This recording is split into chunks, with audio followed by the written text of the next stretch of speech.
né? Integração, unitário, carga, às vezes até, e depois que começa a se preocupar com os testes de interface, exatamente porque são testes mais difíceis, assim. Mas eu vejo grande. Eu vejo que eles são bons, assim, né? Eu acho interessante esses testes. Mas eu tenho dúvida mesmo, assim, porque os outros são realmente muito mais úteis, né? Tipo assim, não sei qual é a opinião de vocês. Eles são verdadeiramente muito complexos, né? Essa é a verdade, né? Eles são os que mais. Eles simulam muito o comportamento de um usuário, né? É porque ele passa por essa barreira que o Chagas falou, que é simular o comportamento de um usuário, que é uma parada já difícil de você simular verdadeiramente o uso daquele sistema. E além disso, ele ainda simula as respostas e ele tá lidando com todas as outras camadas que a gente falou aqui. Então, assim, ele é realmente bem caro, ele é bem incomum, assim. Eu mesmo não me recordo trabalhado com ele muito tempo, ou quase nada aqui, na real. Ele é um teste difícil de se ver mesmo, e ele é difícil de se aplicar. Já existem muitos frameworks que facilitam a vida, né? Você tem o Jest, você tem uma série de ferramentas que estão ali para auxiliar. Só um parênteses que eu queria fazer é que no front-end dá para fazer também teste unitário, né? Hoje em dia a gente tem muita regra de negócio que está ali no JavaScriptzão mesmo. Então, talvez a dificuldade de construir um teste de integração não exime da responsabilidade de fazer teste automatizado nas regras ali do JavaScript mesmo, do front-end. Então dá para ter esses dois tipos de teste, inclusive. Aí ele vai para a base da pirâmide, né? Ele vai para a base da pirâmide igual Exatamente. O que a gente falou, né? É porque muitas vezes eu vejo o discurso, não, no front é complicado. Sendo que já poderia ter os testes unitários ali no front, né? Sim, não, faz todo sentido. É assim, isso é uma parada que a gente não falou.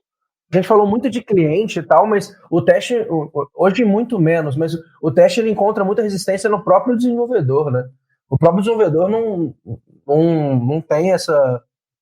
Não são todos, né? Mas alguns desenvolvedores não têm essa vontade de executar testes e de falar. Até o Matheus falou que ele era um desenvolvedor que odiava isso, né? Mas é o que? Deve não erra, né? Porque o teste você faz no teste para poder avaliar se a sua aplicação está errada, mas como deve não erra, não vai ter complicação dele estar errado, né? Ele olhou lá, é if mesmo, né? If maior é isso mesmo, né? É mesmo. Engraçado, quando o Matheus falou isso no início, eu lembrei assim que eu até antes de realmente entrar mais nessa parte dos testes automatizados, para mim era quase que um tanto faz, tanto fez, né? Tipo assim, não sei qual que é o valor disso mesmo, não. Mas, assim, depois desse episódio fatídico que eu contei no início, de uma alteração bem grande no sistema legado que deu muito problema, aí, assim, foi quase que virar uma chave de, assim, meu Deus, eu preciso de teste automatizado ontem. Então, assim, foi um negócio realmente que virou uma chave, e, assim, hoje eu sou uma grande defensora de testes automatizados, assim, quase que assim, sempre que eu vou olhar, que eu vou conversar com alguma equipe, ver como que estão as coisas, uma das coisas que eu bato muito na tecla são os testes automatizados. Exatamente porque é muito ruim, né, a gente ter um sistema sem isso. Não, e partindo até do que a gente falou um pouco ali atrás, né, tudo que, tipo assim, que o teste, que é muito difícil a gente escrever bons testes também, porque não adianta nada a gente pegar um teste e só virar e falar, não, esse sistema aqui, quando tem essa entrada, tem que ter essa saída, beleza, eu faço uma condição lá, que vai testar isso aí, rodo meu teste, saí feliz da vida, meu teste tá passando, igual diz o Matheus, eu sou dev não erra, tá ótimo, faço só isso para todas as histórias que eu vou desenvolver, para todas as funcionalidades que eu vou desenvolver, penso só nesse caminho feliz, se o sistema está fazendo aquilo que a gente queria que ele fizesse.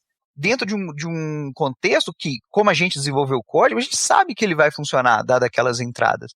Então é muito fácil todo mundo ficar feliz, todo mundo achar que tá legal, e na hora que a gente bota o sistema em produção, tela azul, né? Tipo assim, e isso é muito perigoso, pau, né? Porque exatamente. É aquela história, pior do que não ter teste é ter teste mal feito.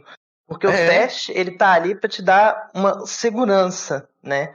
Então, por exemplo, a gente, inclusive, uma das métricas que a gente utiliza para medir se aquele sistema tá com bons testes ou não é a cobertura de teste. É a porcentagem do meu código que tem um teste ali passando por ele. Só que a cobertura ela é um número muito falho, no sentido que você pode ter uma cobertura boa, mas seus testes são muito ruins, né? E aí, existem até algumas alternativas para você tentar contornar isso. Existe um tipo de teste que a gente não comentou, que é o teste de mutação, que ele tenta alterar o comportamento do seu código para avaliar o seu teste. Então, eu até brinquei no início, quem vigia os vigilantes? O teste de mutação ele pode ser uma forma de você testar os seus testes, porque é isso, né? Se você tem um teste ali só por aumentar a cobertura, você começa a gerar uma série de problemas, porque você vai ter uma falsa confiança, né? Isso. E a gente acha que isso não acontece, né? A gente acha que isso, não, que isso, meus testes são bons. Eu já vi exemplos de testes automatizados que não tinham assertes, assim, que eram testes que passavam no método e não testavam o retorno dele. E eles dão cobertura, então, assim, né? Para que aquele teste existia ali? Para nada, absolutamente, né? A não ser que fosse um erro, né? Se o sistema uma exceção, tivesse né? um erro, uma exceção que realmente explodisse no teste, né? Mas fora isso, o teste não estava valendo de nada. Então, assim... aí você faz um assert se você pegou a exceção ou não, né? Exatamente. Então, o teste unitário, ele não tem que testar todas as linhas, ele não tem que passar por todas as linhas, ele tem que testar a implicação daquela linha. Então, isso que é importante, que é onde mutação ganha, né? Ganha assim, onde ele revela a falha. Porque eu vou lá e eu realmente eu mando o número da maneira que ele espera para entrar no if, ele vai entrar no if. Mas se eu não testo se aquele if rodou, se a implicação daquele if rodou no retorno, sei lá, aquele if era um if que somava mais um, se entrasse lá. Se eu no retorno não testo se está somado mais um, não fez diferença, entendeu? A pessoa vai alterar aquela regra, o teste vai passar, a sua cobertura até vai cair nesse caso, mas o teste vai passar e você nunca vai saber, tipo, vai implementar aquilo, a segurança que você deveria ter, ela foi falsa, entendeu? Eu já vi sistemas que você tem lá a cobertura de 90%, e essa cobertura é feita numa camada que deveria ser a camada que contempla as regras de negócio. Mas por algum motivo as regras de negócio não estão acumuladas naquela camada. Então o sistema tem 90 e poucos % de cobertura e você não tem confiança, entendeu? As coisas as coisas sofrem nesse sistema. Então, assim, esse é o problema, né? Você tem que definir bem onde vai estar a sua regra, definir o que você vai testar, o que aquele teste vai testar e, principalmente, testar a implicação da condição no resultado. E isso é bem importante. Nesse caso aí é utilizar o indicador por utilizar, né? Só para falar que tem. Porque realmente, né, não tá fazendo, ele não tá cumprindo o papel dele, né? Que realmente as regras são testadas. Acho que é muito uma questão de propósito, né? Você está fazendo teste para poder ter bons testes, você está fazendo teste para aumentar a cobertura de teste e mostrar isso para os gestores, para os diretores. Não, veja meu sistema com 90% de cobertura. eu quero passar no pipeline ou eu quero ter segurança mesmo, né? Porque alguns pipelines barram, né? Eu estou querendo passar daquele pipeline lá ou eu estou querendo agora poder ter segurança de quando eu estiver mexendo aqui, eu poder mexer numa outra coisa que eu vi que é um problema, abrir meu branch ali e resolver aquilo. Porque... esse medo, a gente falou muito desse medo, né? O Fernandinho falou bastante desse medo também, que é o medo de mexer. Você olha e fala assim, cara, eu vou mexer nisso aqui nem ferrando, velho. Vou mexer nisso aqui, vai explodir tudo. Aí, o 3 códigos você mexe, aí cai um servidor, pum. Que isso, velho? O que eu fiz? Até falando em questão de propósitos, metodologias, temos aí o famoso TDD, né? Quem quer explicar o que é TDD para os nossos ouvintes?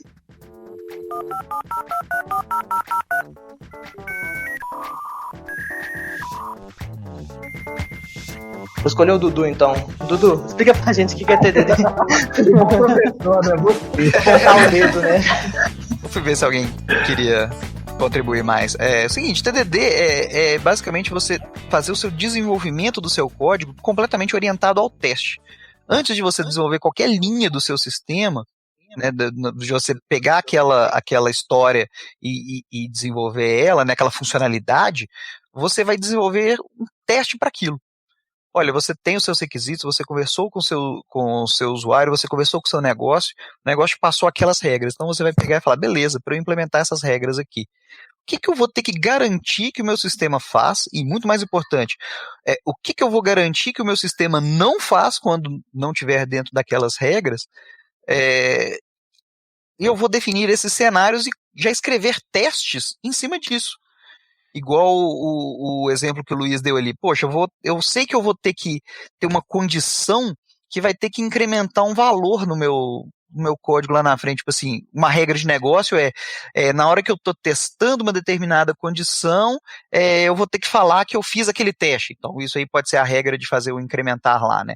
Então, se eu sei que eu vou ter isso aí, eu já vou escrever um teste lá, onde eu vou ter meu método de teste, onde se eu entro nessa determinada condição, o meu assert, né, a minha condição de saída, a minha condição de sucesso daquele teste é se aquele incremento no número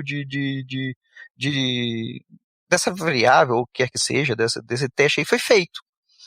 Então, quando eu faço esse teste, inclusive chamando o meu código lá, chamando a assinatura do meu método, por exemplo, se eu estou falando de um teste unitário, eu coloco aquilo ali, eu ainda não implementei meu método está lá, throw not implemented. Meu teste está lá, se eu executar o meu teste vai estar falhando.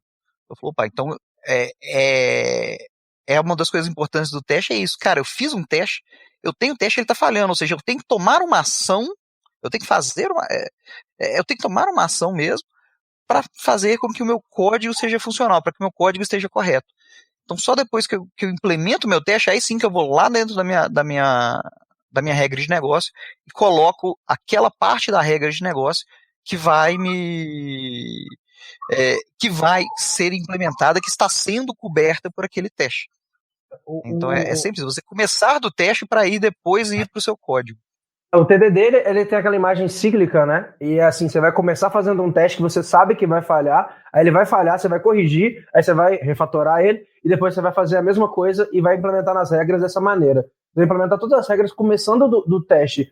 E assim, eu tenho um problema com o TDD, já que agora a gente explicou o que ele é, porque ele muda toda a mentalidade de desenvolvimento, né? Ele é uma nova forma de trabalhar. E quando eu estava naquele contexto que eu contei para vocês, o primeiro contato que eu tive com o teste foi com a palavra TDD. E ele tornava tudo mais impossível, entendeu? Ele tornava tudo mais difícil, ele tornava tudo mais longe. Enquanto eu acho que talvez fazer os testes tenha um valor tão grande quanto trabalhar... A ânsia de sair desenvolvendo código, né? De já entregar alguma coisa. E o desenvolvedor é afobado, né? Ele, antes de entender o que ele quer fazer, ele já quer começar a escrever. Eu fiz um porra aqui, ó. Desenvolvimento...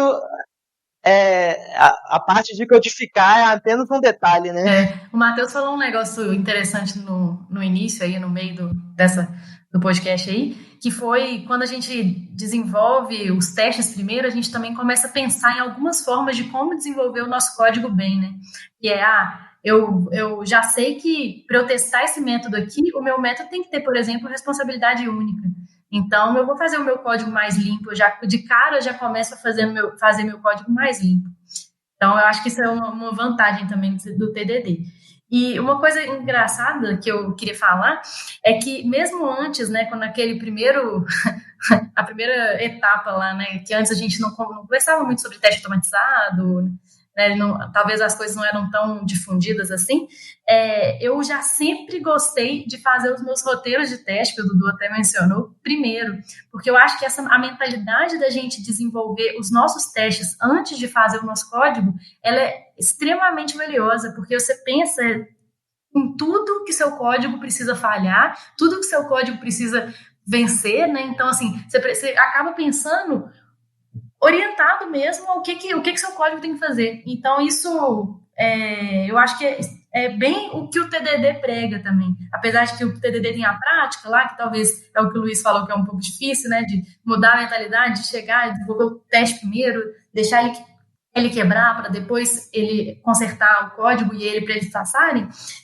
Eu acho que essa mentalidade da gente fazer o teste primeiro ela é extremamente valiosa por isso, que a gente encontra gaps até nas nossas especificações da nossa história.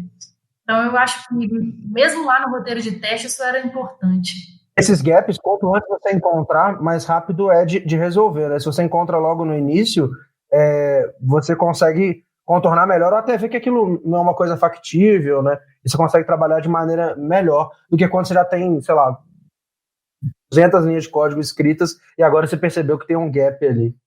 Sim, você encontrar o erro, né, aquela coisa de fale rápido, melhor. Então, por exemplo, igual a Fernandinha falou assim, você percebe uma falha da definição de negócio da história.